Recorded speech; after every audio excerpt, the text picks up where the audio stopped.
Hello everybody, welcome back to the channel. So we are plugging away on the Samurai build. We have been focusing on chassis, axle, suspension. The front's done. The front axle is already built. We got gears, 529s, and a locker in the front.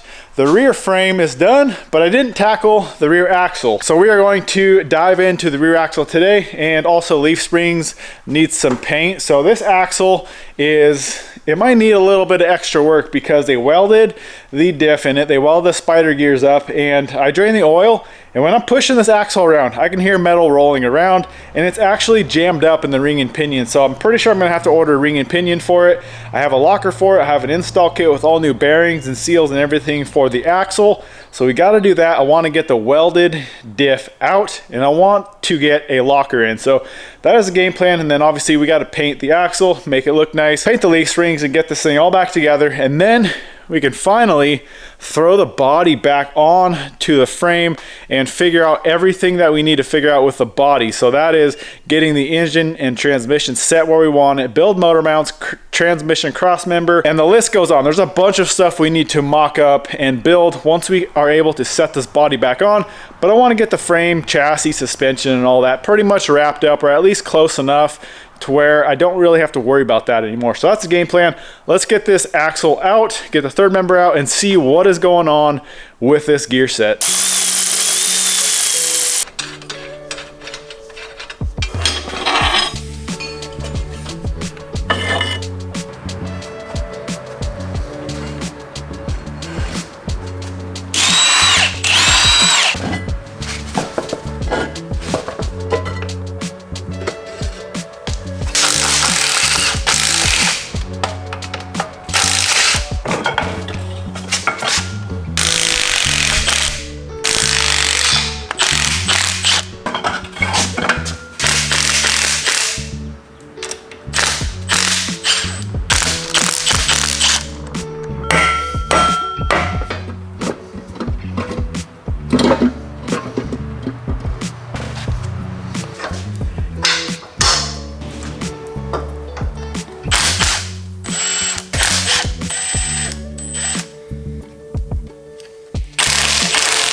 I don't know how this is possible with this much metal. I mean, here's some chunks that just fell out, and somehow the gear set survived. It looks perfect. There's no chips, there's nothing weird going on with the gear set, ring or pinion. So looks like we sailed by somehow with that. Now honestly, I have a locker for this thing. We may be able to get these spider gears out just because they're all broken, but I have a new carrier on the way. But I have a Spartan locker which goes inside of the factory carrier, so that's why I have a new carrier on the way. If you were to do like a Yukon or something, it replaces the entire carrier. But I have a Spartan on the shelf, brand new, ready to go for a 4-cylinder 8-inch diff. I might as well use it. So either we pull these ones out of here, or we just wait for our new carrier to show up and we'll swap that. But everything else is pretty much junk. All these bearings, at least this bearing, is supposed to be kind of pressed onto the pinion. It fell right off. This is the only bearing that didn't fall off, and you can see it's pretty floppy loose. These bearings right here came right off of the carrier. I mean, they're not even somewhat tight, so I don't know what's going on there. But either way, we got to get everything cleaned up. We'll get our ring gear off, figure out what we're doing with the carrier, and then start setting this thing back up with all new bearings and see what we can do for a pattern, see if we can get this thing dialed in.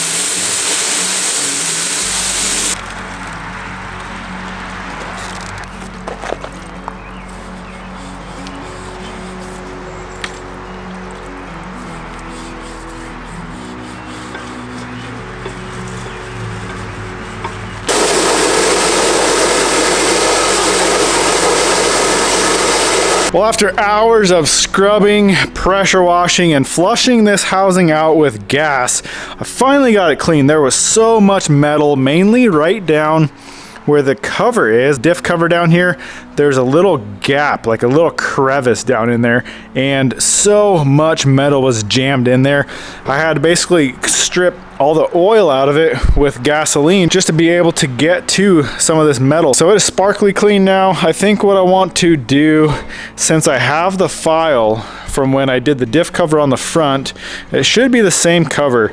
I think I want to just build one for the rear. I mean, I have the file, I just got to cut it, weld it on, and then I kind of want to do not a huge truss, but somewhat of a truss on this rear axle. I like the look of it, and it'll strengthen everything up. So a couple of mounts we got to cut off probably for the brake lines and the e-brake that I can probably incorporate into the truss once we get that. And then that bracket obviously for the load proportioning valve we don't need, since we don't have that on the Samurai. So I'm gonna go through, cut all these mounts off, figure out somewhat of a truss. It's not going to be super big, something really kind of small and low profile, but I want to strengthen this axle up, and like I said, I do like the look of a truss. All right, we got all of our parts cleaned up, ready to go. I'm going to use a setup bearing this time.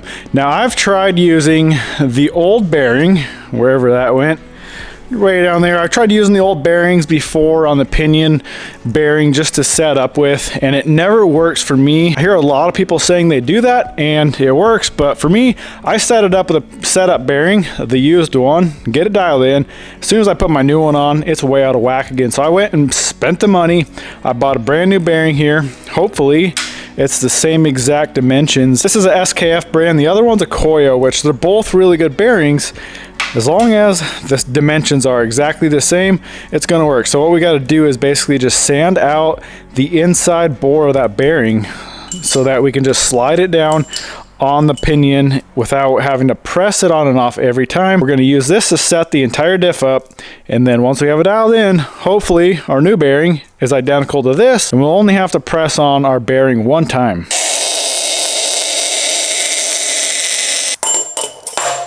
Well, our new carrier showed up, so we're gonna get our locker installed on this, and we're gonna do new bearings too. So I'm gonna pull these bearings off. How you get the spider gears out is there's a pin right there. You'll come through this side and you'll knock it out. You'll see on this side it is kind of smushed in so that pin doesn't come out.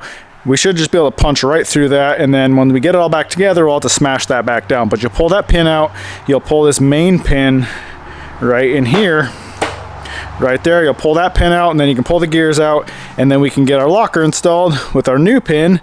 And this is everything that comes with a Spartan locker. So very simple to do, and it replaces just a spider gear, so you can keep the OEM carrier. The nice thing about this style locker is they're way cheaper than buying a whole carrier locker. Like a Grizzly's like 800 bucks. I think you can get a Spartan or a Lockrite for like 250, 300 bucks. So they're a lot cheaper, and they're a very good locker. So let's get this set up. New bearings on it, new locker in it. We'll get the ring gear on it, and then we'll start setting up everything in that third member.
All right, we got the locker in, we got the springs released. Now we want to check this gap right here, and it should be about 140 to 160 thousandths. So I got a bunch of feeler gauges here stacked up.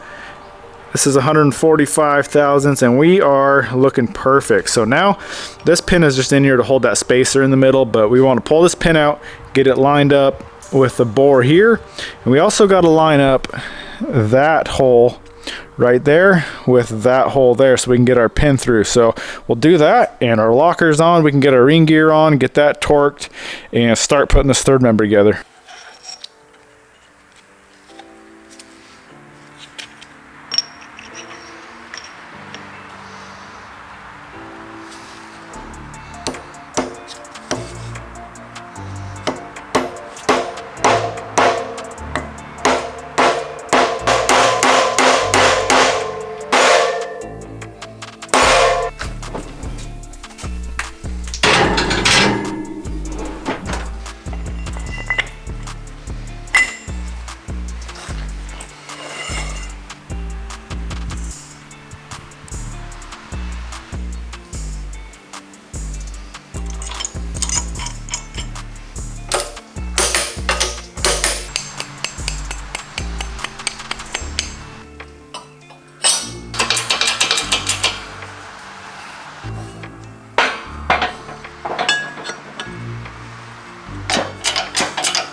Well, the pattern on this looks actually pretty close to the pattern we set up for the first time on the front axle. You can see it's definitely shallow. We need to add more pinion shim to bring that pinion up. Now this is, you can see the wear is on the inside of that gear, which is honestly, they call it acceptable. This is a Yukon book, and they call all these patterns acceptable, even if it's running off the outer or the inner end of that gear, as long as it has kind of that football shape to it. So I'm not overly worried about that, but it is shallow. You can see it's kind of a half moon going into the gear like this, if you can't see that on the video. So definitely shallow. I'm going to pull it apart, add maybe 10 thousandths of shim. Luckily we have that setup bearing, so we don't have to do any pressing. We just pull the carrier, pull the pinion, add a shim, put it all back together, set our backlash one more time, and we'll run another pattern.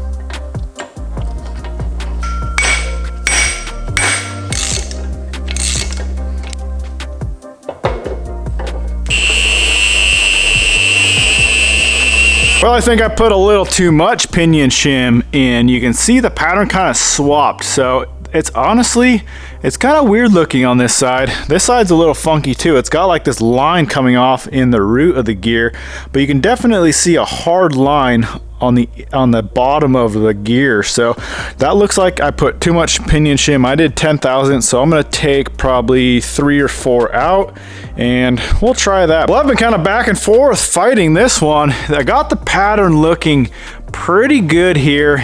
I don't know, it's just a weird looking pattern. There's the coast side. You can see, I mean, there's still a hard line on the inside, but it's a straight pattern. It's not like a half, you know, a half moon shape or anything. So I don't know. I think that's gonna have to work. I've been back and forth so many times apart and back together. This is the best pattern I've been able to get. So I think I'm gonna send that.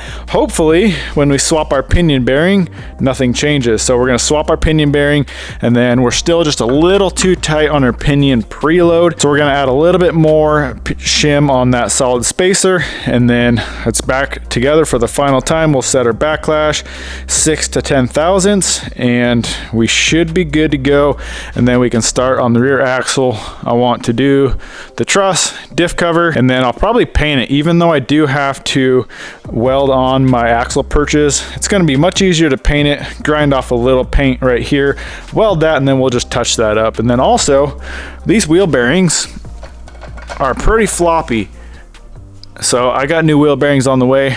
We're gonna swap those out, and then we'll paint those backing plates while it's apart to make it easy.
Well, I changed it up a little bit for the rear truss. I decided to do kind of like an open truss with cutouts in it for a couple reasons.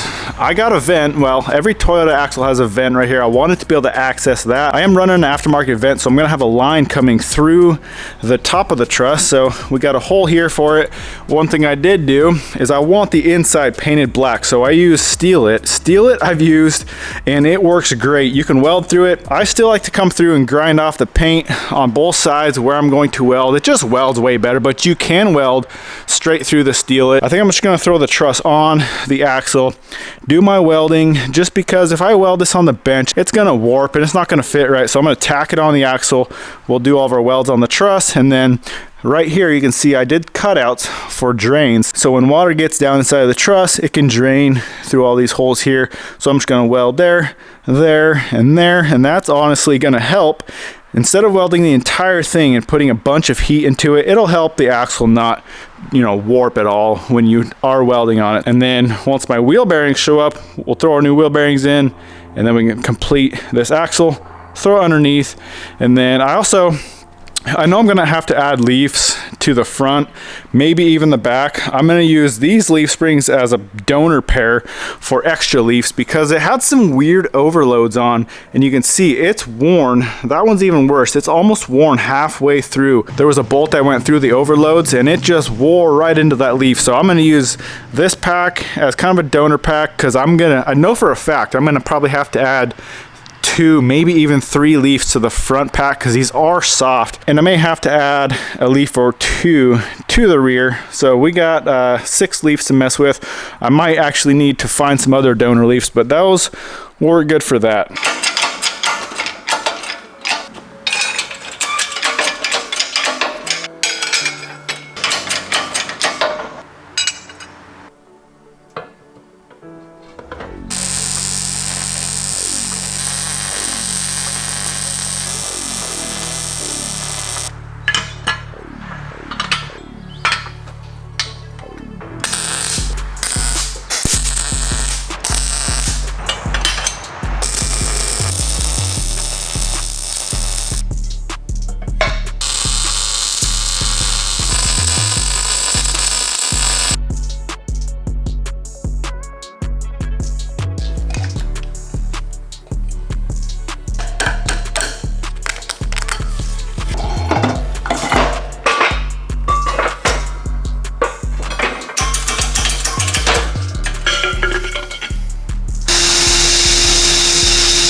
Well, there we go, folks. Rear end is wrapped up. We are finally at the point where we can throw the body on. We got to mount engine, transmission, steering box, something with a fuel tank. There's a ton of stuff we need to mount onto this frame, and then we'll pull the body off, weld all of our mounts on, paint the frame, and then we can finally put it together for the final time. So that's what we're gonna tackle next video, is getting the body back on and just figuring everything else out with engine, transmission, all that stuff we gotta figure out in the next video. Now, if you guys saw that third member vise I built when I did the front axle, I used it on the rear axle. When I re-geared these third members, I've had a ton of people comment and message me about buying one. So I actually threw those up on the website for you guys if you want to grab one. I'm gonna start cutting these things out and selling them since I've had so many people want one. I've searched the internet, I've scoured the internet to find a decent stand. Nobody really makes one that's like specific to the Toyota diff, especially one that rotates. You can mount it on your table. I'm gonna make it able to mount onto like an engine stand. So if you don't have a table to bolt it to, you can put it on an engine stand. Most of you guys, I'm sure, have an engine stand. If not, you could bolt it to the side of like a workbench or anything. You can really bolt it to the side of just about anything, and the stand rotates. It's super nice. It makes the job so much easier having a stand that rotates around. You can move it wherever you want, and it's solid. The third member's not moving. It makes re-gearing third members so much easier. If you guys want to check those out, like I said, they're up on the website at avrcustoms.com. Well, at any rate, that's a wrap on this video, guys. I really hope you enjoyed it. Why don't you go smash that thumbs up button, comment, subscribe. We'll catch you in the next one.